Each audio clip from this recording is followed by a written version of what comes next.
ریلیاں تو نکالی جا رہی ہیں، لیکن آپ کیا سمجھتے ہیں سیمینارز اور میٹنگز بھی منعقد ہونی چاہیے جس میں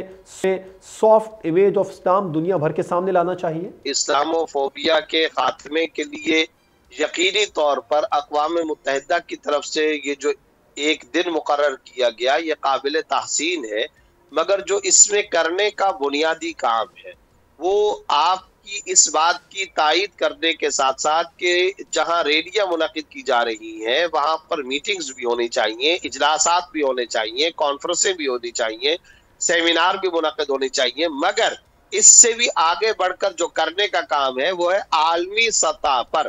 توہین انبیاء، توہین مذہب، توہین رسالت کے خلاف قانون سازی ہونی چاہیے،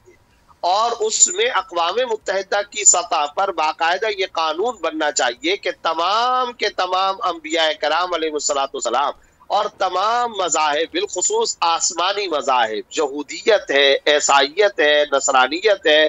تورات، زبور، انجیل پلس پھر قرآن کریم، ان کی توہین کو ٹیررزم قرار دیا جائے،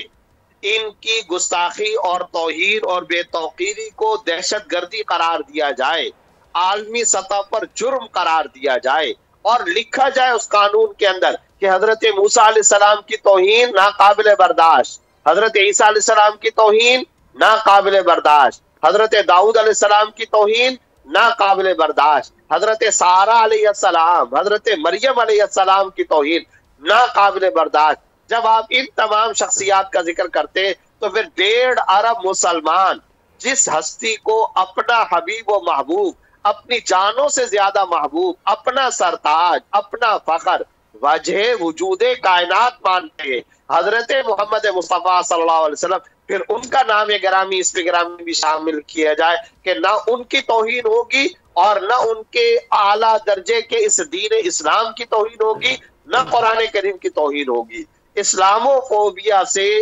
نمٹنے کے لیے بنیادی طور پر اس عالمی سطح کی قانون سازی کی سخت ترین اور بنیادی اور کلیدی ضرورت ہے۔ اس کے لیے کمپین چلانی چاہیے، اس کے لیے دراصل محنت اور پوری جدوجہد جان فشانی کے ساتھ، خلوص و اخلاص کے ساتھ زیر عمل آنی چاہیے۔ تو یہ کیمپین کیسے چلے گی مفتی صاحب؟ بنیادی طور پر تمام مسلم سفارت خانوں کو نقل و حرکت کرنی چاہیے، اور ہمارا مقدمہ بھائی جان اس سلسلے میں بہت کلیئر ہے، یعنی کس قدر منصفانہ مقدمہ ہے۔ ہم یہ نہیں کہہ رہے کہ صرف حضرت محمد مصطفیٰ صلی اللہ علیہ وسلم کی توہین کو ناقابل برداشت قرار دیا جائے، یا ٹیررزم اور دہشت گردی قرار دیا جائے۔ ہم پکار کر کے کہہ رہے ہیں کہ تمام انبیاء کے نام لکھو۔ حضرت عیسیٰ علیہ السلام کی توہین اگر کوئی شخص کرتا ہے، ہمارے نزدیک وہ انسانیت کا مجرم ہے،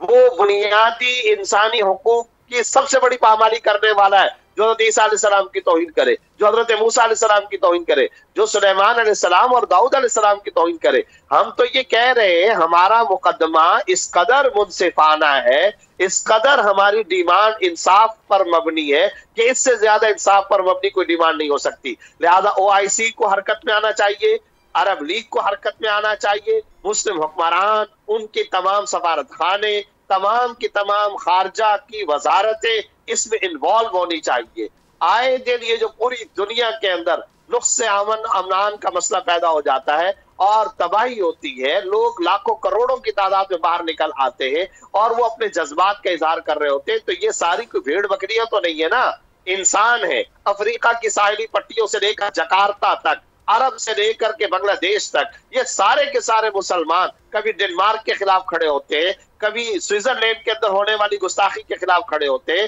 کبھی سویڈن کے اندر ہونے والی گستاخی کے خلاف کھڑے ہوتے ہیں، کبھی فرانس کے اندر ہونے والی گستاخی کے خلاف کھڑے ہوتے ہیں۔ کیوں ان مسلمانوں کو بار بار بے چین کیا جاتا ہے؟ کیوں ان کے جذبات سے کھیلا جاتا ہے؟ کیوں ان کے دلوں اور دماغ کے اندر اضطراب پیدا کیا جاتا ہے؟ ہم یہ کہتے ہیں دیگر انبیاء کرام کی توہین بھی اور پلس حضرت محمد مصطفیٰ صلی اللہ علیہ وسلم کی توہین بھی دہشت گردی ہے، ٹیررزم ہے، انسانیت کو نقصان پہنچانے کی یہ حرکت ہے، اور پوری دنیا کو جنگل کی آگ کی طرح لپیٹ میں لے لینے والی حرکت ہے۔ اس پر پابندی لگنی چاہیے، یہ عالمی قانون سازی ہونی چاہیے، اس میں پاکستان کو بھی اپنا کردار ادا کرنا چاہیے اور